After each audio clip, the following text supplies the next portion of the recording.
জানালা খোলা ছিল তাই পানি ঢুকেছে। সাবধানে, আমি এখনই পরিষ্কার করছি। তুমি এখানে বসো।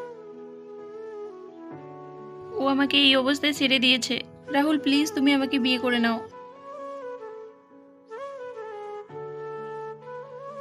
মাম্মি।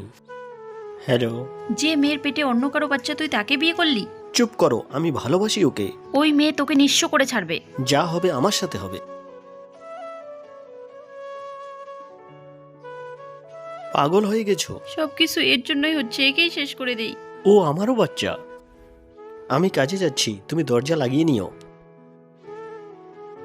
হ্যালো। আমার জীবনটা নষ্ট করে আবার কেন ফোন করছো? দেখো, আমি তোমাকে অনেক ভালোবাসি, আমি তোমাকে ছাড়া থাকতে পারবো না। না আসলে আমার মরা মুখ দেখবে। ঠিক আছে, আমি আসছি।